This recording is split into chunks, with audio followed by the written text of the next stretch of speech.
కావాలి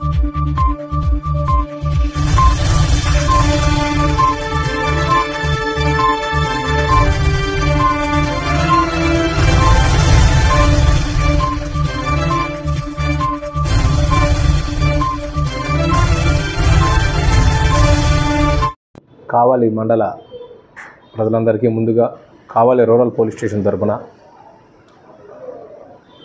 వినాయక చవితి శుభాకాంక్షలు.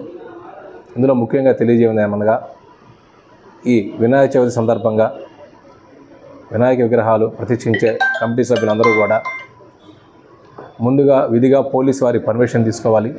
దీనికి గాను ఆన్లైన్లో మీరు మీ యొక్క ఆధార్ కమిటీ మెంబర్స్ వారి యొక్క ఆధార్ కార్డులు, ఫోటోలు, అదేవిధంగా ఏ రోజు బొమ్మని ఎక్కడ ఇచ్చేస్తారు, అదేవిధంగా ఏ వెహికల్ వాడతారు, ఇవన్నీ కూడా అందులో ఉన్నటువంటి సూచనలన్నీ కూడా పాటించి అప్లై చేసుకున్నట్లయితే అవి మేము పరిశీలించి దానికి ఒక QR కోడ్ ఇవ్వడం జరిగింది.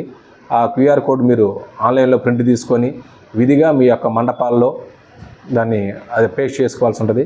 అప్పుడు ఎవరు ఆఫీసరు ప్రతి ఒక్క దానికి విజిట్కి వచ్చినప్పుడు ఆ QR కోడ్కి వస్తే దాంట్లో ఎవరైతే కమిటీ మెంబర్స్ ఉన్నారు, ఎన్ని రోజులు పర్మిషన్ తీసుకున్నారు, ఏ రోజు ఎక్కడ కలుపుతున్నారు, అదేవిధంగా ఏ వెహికల్ వాడుతున్నారు, అన్నీ కూడా దాంట్లో నిక్షిప్తమై ఉంటాయి. సపరేట్గా వేరేదే చేయాల్సిన అవసరం లేదు. అదేవిధంగా ఈ గణేష్ కమిటీ, ఉత్సవ కమిటీ వాళ్ళు తీసుకోవాల్సిన జాగ్రత్త ఏంటంటే, ప్రతిరోజు కూడా సాయంత్రం 10 గంటలకల్లా మీరు పెట్టుకున్న లౌడ్ స్పీకర్లు కానీ ఇవన్నీ కూడా క్లోజ్ చేసుకోవాల్సి ఉంటుంది. అదేవిధంగా ఈ ఎలక్ట్రికల్ సంబంధించి ఎటువంటి లూజ్ కనెక్షన్స్ లేకుండా, అదేవిధంగా జాయింట్లు లేకుండా చూసుకోవాల్సి ఉంటుంది. ఎందుకంటే భక్తులు వచ్చినప్పుడు ఏదైనా కరెంట్ షాక్ కొట్టే అవకాశం ఉంటుంది.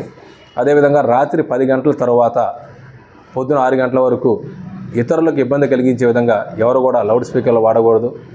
అదేవిధంగా ఎక్కడా కూడా మతపరమైనవి కానీ పార్టీకి పరమైనవిగా ఈ విద్వేషాలు రెచ్చగొట్టే విధంగా కూడా ప్రవర్తించకూడదు.